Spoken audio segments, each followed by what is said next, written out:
I was wondering if they caught any of the interview yesterday, and if they had any reaction to what the couple has gone through in regards particularly with what they felt in terms of the racism that they felt.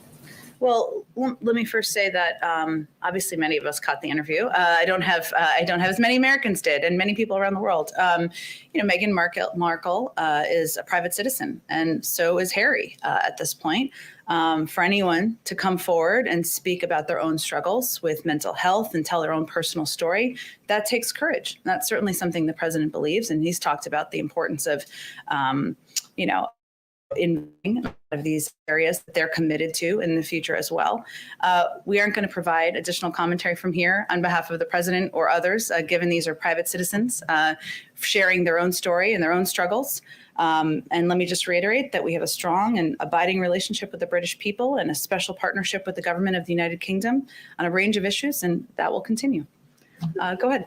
I'll go to Steve next. Go ahead. Sorry. A couple questions. On the timeline front, the president hit on this over the weekend, but I'm wondering if you could clarify. He said that Americans will start to see these stimulus checks this month. That is the on many minds right now. Given the tax season, there are concerns about whether the IRS. Do you have a time? Will it be a matter of days that Americans will see these checks? This is certainly a very popular question for understandable reasons. The Treasury Department is working on what this looks like and what the processing looks like. As of Friday, we expect a large number of Americans to receive relief by the end of the month. But in terms of the mechanics of it, Treasury just has to work through that, and an update will likely come from them, but we'll keep you all abreast of it. You sort of hit on the vote count a little bit. You didn't get a single Republican vote. Does this concern the president about the ability to pass his agenda going forward? What are the implications long term right now, given that he doesn't have any Republican support for this? Well, first, the door of the Oval Office remains open to bipartisan work, and I expect he will continue to work with and reach out to Democrats, of course, but also Republicans about ways to work together. And he's had a number of bipartisan meetings, even in the last few weeks, a couple on infrastructure, on cancer. He feels certainly is a path forward, but we're also not going to allow bipartisanship to be defined by one zip code. In fact, many of the Republicans who voted against this are outliers and are against the grain of what the people in their own districts supported. So they may be getting questions when schools are able to upgrade facilities and, benefit from these. But he remains open and remains hopeful about the opportunity for bipartisan work moving forward. I want to follow up with you on a question I was asking Julissa. Why has the White House not said where this delegation went this weekend? I can confirm for you that that the delegation went to, of course, a CBP facility, as was confirmed in their readout, but also to the Carrizo Springs facility shelter in Texas. And why so few details on this release? This doesn't seem to be in the transparency of, in the spirit of transparency that Secretary Mayorkas promised here at this platform. There were no cameras, there were no press. Julissa answered very few details about what they saw on that visit. Well, first, the president, as she conveyed, asked them to go because he really wanted to get a full assessment from senior members of his policy team about what they were seeing on the ground based on meetings, based on conversations with officials from HHS, officials who were running these facilities about what their challenges are, what improvements could be made. And as she noted, they also spoke with children. They'll have, as is a normal part of any internal policy process, they'll have a briefing with him in the coming days. We do look forward to, he's committed to, we are all committed to allowing cameras into these facilities, but we want to figure out the best way to do that, protecting the privacy of the kids in a way that's secure and safe, and certainly that's something we look to do in the future. Go ahead, Steve. The readout of the visit to the border said that they discussed capacity needs for unaccompanied children. Will they be making recommendations of the president? Is there a need for more capacity? Well, we know just purely by the numbers, Steve, that there is going to be a need, right? Because we have a large number of kids, unaccompanied children who are coming across the border. We've made a policy decision as an administration that the humane and moral approach is to keep these safe and limit abilities safe. There are some limitations, which I know many of you are familiar with because of COVID restrictions and protocols that reduce the capacity at a number of these sites. CDC also put out some guidelines. Many of you may have seen, I believe it was on Thursday or Friday, that will allow for increased capacity at some of these sites. But it is an area of policy discussion. How will we continue to accommodate in a safe and humane way these kids? And our objective remains moving them as quickly as possible out of the Border Patrol facilities. In order to do that, we need to have shelter facilities that are safe, that have access to educational resources, legal resources, health and medical resources, and we need to ensure we have capacity to do that. Separately, the U.S. has identified 3 online publications directed by Russia's intelligence services aimed at undermining the Pfizer and Moderna vaccines. Yeah. Are you aware of it? What can you do about this to counteract? Well, first, we can reiterate that we will fight with every tool we have disinformation. We are certainly not new to, or we're certainly familiar with, I should say, the approach and tactics of Russian disinformation efforts. And we will reiterate that at every opportunity, these vaccines are safe. They've been approved by the FDA. We will have, of course, health and medical experts conveying that at every turn. And we will look for ways to combat information. We're monitoring it, and we are taking steps to address. Go ahead. You mentioned the historical bipartisan nature of infrastructure. Has the administration legislative priority, whether it will be a targeted, focused infrastructure bill that could potentially pick up Republican support, or whether it's going to be a bigger, build back better, more sweeping, potentially more expensive effort? Not yet, Jeff. It's a great question. I mean, our focus, I know we say this publicly, but it is also our focus internally is down the American Rescue Plan and getting it across the finish line, and we take nothing for granted. There are the president's priorities are not accurate. He talked about that on a number of his agenda during the campaign. Infrastructure is one of them. Investing in caregiving, doing more to improve access and expand access to healthcare, adjusting our tax systems. But the structure, the size, the format, that has not yet been determined. On ARP, should we expect a signing ceremony tomorrow or sometime after the House passes it? Yeah, I expect once we believe it's on the path to the president, of course, signing it, and I certainly would expect we'd take a moment to once it's. What's the official plan to ensure that low-income people who didn't file a tax return because they don't make enough income, make sure that they get the money? Because I think in the last go around in the previous administration, there were some 8 people who were eligible. For the tax benefits. Well, for the $1,400 payments. For the $1,400 payments. It's a great question. I probably would have to talk to Treasury about their implementation mechanisms here and how they're able to reach those individuals. It certainly is something that when we in reviews of processes that could work better, we also noted during the transition, but I'll have to talk to them about what systems able to be put in place to ensure more people receive these checks. Go ahead. Jen, what are the president and other White House officials doing today to ensure that there are no Democratic defections in the vote tomorrow? Well, I will tell you, having worked all weekend, as I think many of us did, our legislative team, led by Steve Ricchetti and Louisa Terrell, are certainly not taking anything for granted. They're picking up the phone, checking in with offices, making sure they have their questions answered. They're asking the president, the vice president, Ron Klain, other senior members of the administration to make calls as needed. I would say we feel it's on a path to passing the House, and certainly Speaker Pelosi has spoken to that, but we are at the ready. Everybody's on call whenever they're needed, and that certainly applies to the president. And back on the filibuster, Senator Manchin suggested over the weekend that the filibuster be not removed, but reformed. As someone who spent decades in the Senate, is that something that President Biden would be supportive of?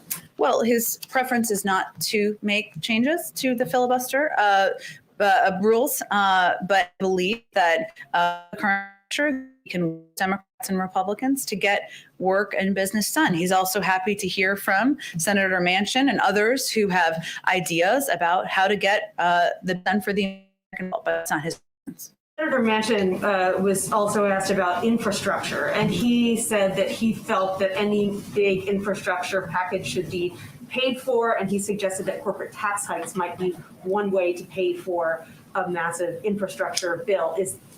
Does the president believe that the bill should be paid for? And does he support corporate tax hikes as one way to do that? Well, he spoke on the campaign trail, and one of the items that he spoke about in his Build Back Better agenda was making sure that people paid their fair share, whether it's highest income or rolling back some of the corporate tax cuts. So certainly those are policies that he supports. We don't have a bill or a package yet, so we can have that conversation once we get there. Got it. And then one last question on schools.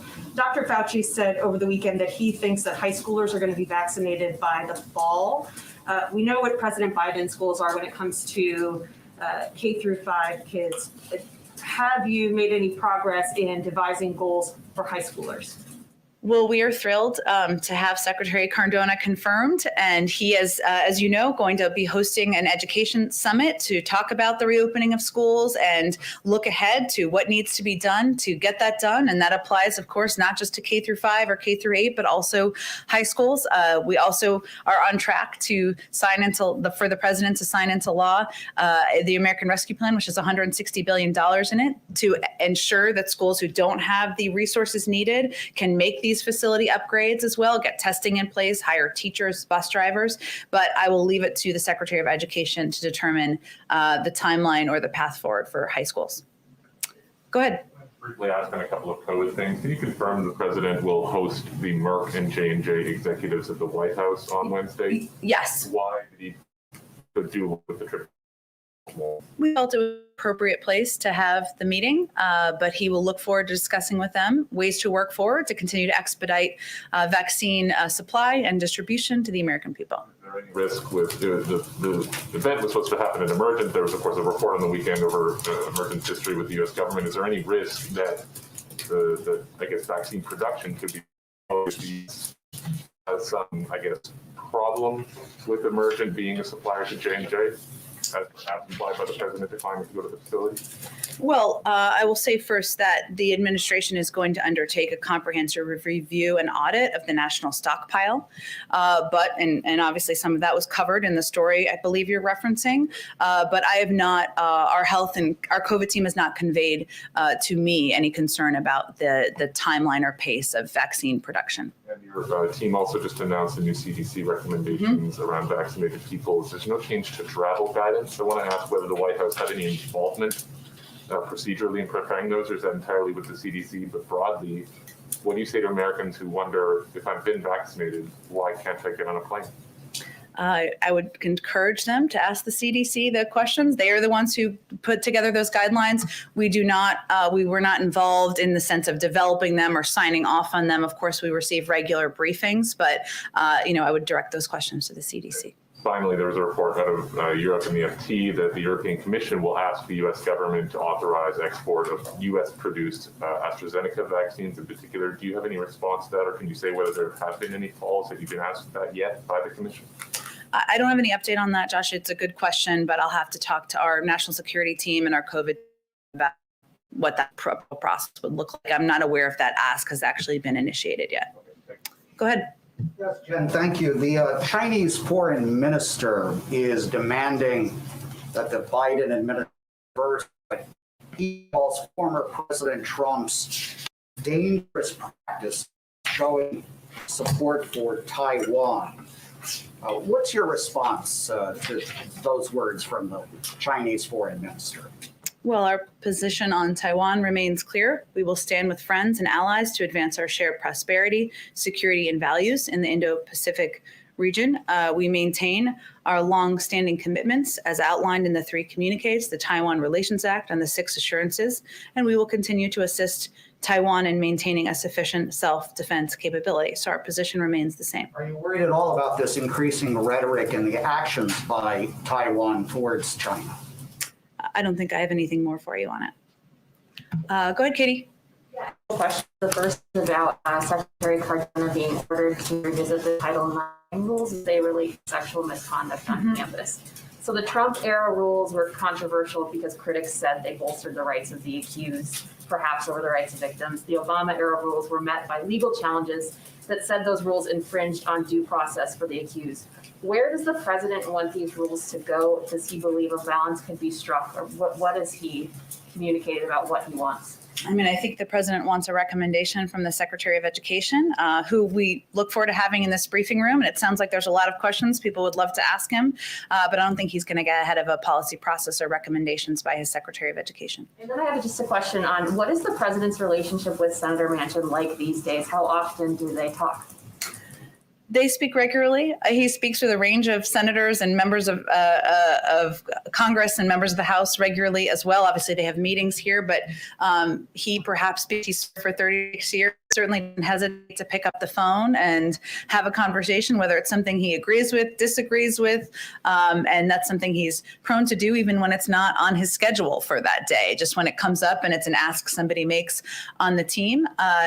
He has worked with Senator Manchin over the course of years, and he certainly appreciates the support for the $1.9 trillion package that will help bring relief to the American people. He looks to work with him on a range of items on his agenda moving forward. Go ahead. The president has said there'll be enough vaccine supply to vaccinate every American adult by the middle of May. What does that mean for the White House's plans to develop a proposal to do export vaccines to other areas of the world? Well, as the president has said, and we've said, I guess, our priority is ensuring that the American people are vaccinated, and we, of course, remain committed to being vital partners in the global community. There are a couple of factors that we are certainly team consider. Which vaccine is most effective for children. Of course, that testing is ongoing. We still don't know yet the impact of all of the variants. So I don't have anything to predict for you in terms of what additional supply will be shared and when and the process for that. But certainly it's something we're open to. Our first priority, though, is ensuring the American people are vaccinated. And a question on this week's schedule. Every day has a COVID-related event for the president. Obviously, he's been focused on it any given week, but this week it seems notable. I was kind of curious what you could say about what the plan is this week and why this is kind of a special week to kind of increase that focus on the response to the pandemic. Well, I would say that there's no issue in my America more than getting the pandemic under control. The American people know that the reason why we have a recession, the reason why so many families are concerned about putting food on the table, the reason why parents around the country are worried about the impact of closed schools on their kids' mental health and their learning is because of the pandemic. And it is the number one issue and priority on the mind of the president, the vice president, and our entire team. Of course, this week marks 1 year since the country was essentially shut down as a result of the pandemic. And it's important to of course, what steps have been taken and what progress has been made, but of course, also the road ahead. And so we're taking an opportunity to do that. Go ahead. Jen, as a print pooler, I'm going to ask a question for myself and behalf of the print pool. Sure. And my first question for me could be a follow-up to the Manchin question. Okay. The Senate, before approving ARP Saturday, defeated an amendment that would have defunded schools and universities under Title II if they allow transgender kids in athletics. However, that amendment got support from senators on both sides of the aisle, including Susan Collins and Joe Manchin. As head of the Democratic Party, did the president express any regret that that measure got bipartisan support? Well, first, let me say the president's position on the right to transgender kids place is clear. He signed an executive order, and he believes transgender rights are human rights and wants to give the opportunity to play sports and participate in a range of activities. I would say we expected, as there often is with vote-a-ramas, there to be a range of amendments that he would oppose, and this certainly would have been one of them. But I don't have anything more to read out for you in terms of his specific concerns. And now for my colleague, who asks, given that multiple members of President Biden's staff going to the U.S.-Mexico border on Saturday, or went there, why didn't the president make the trip to see the situation himself, and can we expect a visit to the border from him in the coming weeks ahead? I don't have anything on his schedule to read out. I will, though, confirm for you, having traveled on smaller delegations, but also on trips with the president. A trip with the president, as many of you know, includes Air Force One, includes an extensive security, includes all of you, of course, includes a large swath of people and human beings. This was a trip with a small delegation meant to be able to have a small footprint on the ground, to really have conversations with people who are working in these facilities, who are leading the efforts underway, and even some children. And he felt it was most appropriate for members of his policy staff to have those conversations and do the first trip. Go ahead. The labor Joe mentioned, but what we saw last week was you guys have a numbers problem, potentially a big one. What does that mean going forward, given Joe Manchin's comments in the past, and then more recently talking about he wants Republicans more involved, he will not support an infrastructure bill that goes through reconciliation. I mean, more specifically, the minimum wage. I mean, this is something progressives have pushed for. They want $15. How can you possibly get to $15 when you have Joe Manchin saying what he's saying and Republicans drawing a pretty hard line? Well, first, I would say Senator Manchin and Senator Sanders and a range of Democrats in between just voted to support a $1.9 trillion package that is the most progressive piece of legislation in history. So I would say we feel pretty good about that. And the fact that that package was not broken up, it still contained the key components that the president advocated for: $1,400 checks, assistance to schools. And yes, there were some changes on the margins, but it is the core of what he had originally proposed. The president believes that there is a path forward on a range of issues where there's been a history of bipartisan support, including infrastructure. Infrastructure improvements are not a Democratic issue. They're not a moderate issue, a progressive issue, a conservative issue. The American people want their roads, rails, and bridges to be reformed. He feels there's a path forward. There's no bill that's being considered. He's having discussions to hear good ideas from members of both parties. And once we have a bill, we're happy to have a discussion on how we move it forward. Does that mean you do think that you will have to work with Republicans? Do you think you'll have enough Republicans to get to $15 specifically? Oh, sorry, the minimum wage you asked about. You asked a few things in there, so I was just trying to unpack them. No, it's totally fine. The president remains committed to raising the minimum wage to $15. There are no negotiations right now with the president or anyone from the administration on lowering that threshold. He's going to work with leaders in the Democratic Party and anyone who's interested in having this conversation about how to move it forward and the best vehicle moving forward. But that's the status of it. Right now, we're focused on the American Rescue Plan. And just a quick follow-up on a different subject. You mentioned last week that the president is expected to give a formal press briefing. Press conference, yeah. Yes, before the end of the month. Mm-hmm. So that is a commitment. In the next few weeks, we will see him and take questions and follow-ups and so forth. Yeah, he has done about 40 Q&As since he took office. But in terms of a formal press conference, which I understand there's a big focus on, yes, we will have one before the end of the month. And what does it mean going forward? Will we see more of President Biden specifically? More than 40 Q&As in the last month, or? Where he will be submitted to more extensive questions, follow-ups, the kind of things we're doing today. Will we see him regularly? I don't know that you'll see him more than 40 times a month, but I'm happy to ask him that question. Go ahead, Yamiche. Hi, thanks so much. A couple questions. First, on direct aid, I know that March 14th was the deadline because of the unemployment that was running out. Is the White House basically ensuring people that their unemployment, that enhanced unemployment, that they'll be able to still get that and that there will be no lapse there? And also, is there a concern about what happened last time where there was a backlog at the IRS and there was a backlog in checks going out to people? Is that a concern and has that been worked on? Well, I can assure you, having been on a call with her this morning, that Secretary Yellen is focused like a laser on ensuring that there's a clear process and system for ensuring this assistance gets out as quickly as possible. I certainly understand the questions. My friends, neighbors, everybody's asking me the same thing about when they will get assistance, when this will go out the door. But it is really up to them on the mechanics of it. And as I noted a little bit earlier, and Yamiche, I think we've talked about this, there was concern about the gap of people in the last with the December package that were left out and didn't receive the assistance. And that's certainly something that is being factored into the administration and the process here. But I really leave it to Treasury to provide an update on the mechanics of it.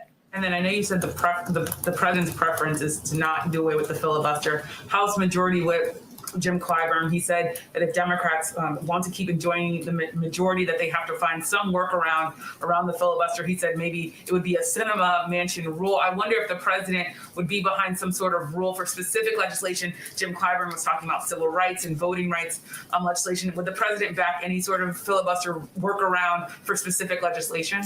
Again, it's not his preference, and he believes with an issue as important as voting rights, there should be a path forward to work with Democrats and Republicans to get it done. So nothing's changed on his policy on the filibuster. I'm wondering, I was not asking specifically about the filibuster, more about a rule that would get around the filibuster for specific legislation like voting rights and civil rights. Would he possibly get behind that? Not doing away with the entire filibuster. No, I understand. I just don't have, he's not, his preference is not to make different changes to the rules, to the filibuster rules. And on a separate issue on the border, I understand that the delegation is going to brief the president. I wonder, can you talk a little bit more about what was seen there, what was most concerning? Especially, I know this administration has said over and over again, it's not the right time to come. Mm-hmm. They talked to children, they talked to officials. Has that message been reached to the immigrants who are coming across our borders? Well, I think first I'm going to allow the president to receive the briefing first before we talk about it more publicly. But I will also say, just an expectation set, that this is a normal part of an internal policy process. And I don't anticipate that we're going to give extensive briefings about internal policy processes or internal discussions that the policy team will have with the president. They went there because the president asked them to go, because he wanted to hear and understand tangibly what's happening on the ground. And, having sat in on briefings with him about this issue, the questions he asks are, how many teachers are there? What specific steps can be done to improve the processes of the timeline of how quickly kids get from shelter facilities into homes? What's the logjam in the process? These are the kinds of things that he's looking for more detailed information on. And I think he wanted to hear tangibly from people who recently visited the facility on the ground, hence they went. But, any policy discussion will be private, as any policy meeting would be in an administration. There is real interest, especially among people in this country, to know more about what's going on at the border, especially when you have unaccompanied minors. I wonder I understand that there has to be private conversations, but why not say more, and why not at least say, yes, our message is being received, or no, we need to work more on getting the message out? I would say it's clear we need to work more on getting the message out and being very clear. Now is not the time to come. There is the majority of people who come to the border are turned away. Yes, we have changed the policies of the last administration as it relates to unaccompanied children, but the majority of families, adults, the vast majority are turned away at the border. And that is a message that clearly we need to continue to look for means and ways of getting out, more and more out to the region. Is there a time for the prime time address? Completely housekeeping, but is there a time specifically for? It's a great question. I will follow up. I think I know it, but let me double check and make sure it 100% landed on the time I think it's going to be. Well, can I come back? Because let me go ahead to the back. Thank you, Jen. Foreign policy question. As you know, it has been constant attack by the Houthi rebels on targeting Saudi Arabia.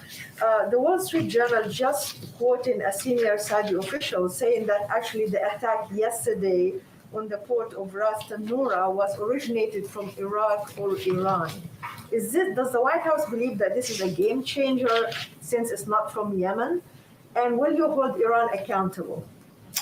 Well, first, we continue to be alarmed by the frequency of Houthi attacks on Saudi Arabia. Escalating attacks like these are not the actions of a group that is serious about peace. The attacks are unacceptable and dangerous and put the lives of innocent civilians at work, including Americans. We, of course, continue to work in close cooperation with the Saudis, given the threat, as you referenced, that they are facing on a frequent basis from these attacks. And we understand that they face genuine security threats from Yemen and others in the region. As a part of our interagency process, we'll look for ways to improve support for Saudi Arabia's ability to defend its territory against threats, but I don't have anything from that to predict for you at this point in time. Can you update us on the negotiation with the Iranians? Where are we now? I mean, is it stalled? Is it You offering them something new? Where are we? Well, it's an ongoing discussion about, based on the reaction of the Iranians to the EU invitation. We see this as a part of the diplomatic process, but we don't have any update in terms of a date or timeline for that discussion. Go ahead, Isaac. Thanks, Jen. Given what the president said yesterday with the executive order that he signed and what's in that executive order, I wonder if you can explain why pushing for voting rights isn't a legislative move on voting rights isn't higher up on the agenda for the president as you're sequencing these things, especially given all of the changes that are being pushed in a lot of states to voting rights.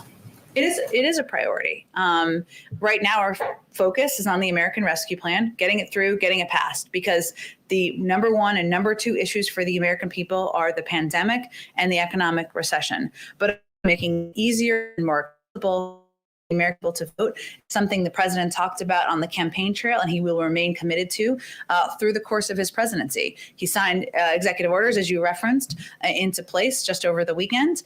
He obviously supports the passage in the House of this piece of legislation, and we will continue to look for ways to make voting more accessible for the American people. If he's not leaning into it as something for Congress to move on soon, is there a concern that as these state voting rights laws get into place, and of course there are elections in the fall, there are going to be elections next year, that it will be sort of those restrictions that are put in place at the time of voting, and Congress won't have moved?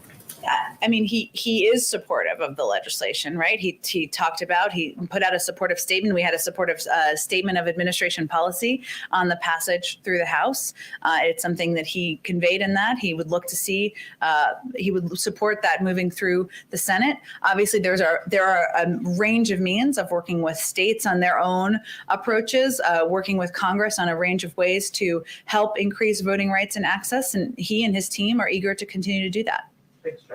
Thanks, everyone. Oh, sorry, one more. Go ahead. I just want to follow up because I want to clarify. You said that the policy discussion behind the scenes with the president and this delegation is private. I just want to clarify, following up on what Yamiche was asking, I'm not asking for a detailed readout on a private conversation that's happening in the Oval Office between the president and this delegation. Journalists have not been allowed to see what's happening inside places. I understand. And I said, so all I was conveying on that particular piece, just for clarity, is we're probably not, for expectation setting, we're probably not going to do a readout of their private conversation. I know you weren't asking for that. Get a readout on what these children, whom we've not been able to speak to ourselves, are saying to the delegation of 14 members that went, on the conditions that they're being held in, or if not a readout on this conversation on what these kids told people like Julissa, can we get it ourselves? Well, first, as I said when you asked the question earlier, we are very open to and support, and the president does, providing access to these facilities. We need to do that in a way that is protects the privacy of these kids who are under 18, is safe given COVID protocols, and we are committed to doing that. So we're not expecting you to take our word for it. I was just conveying that any private policy conversation, I just didn't want there to be an expectation every day that we'd be reading that out. This will be an ongoing discussion. And of course, we want to bring more people in here to shed more light on our thinking, on how challenging this issue is, on what contemplations we have to ensure that children are in facilities that are safe, that help, and that we take steps to expedite the process to get them to homes that are either family members or homes of people who are sponsoring them. Thanks, everyone. Thank you.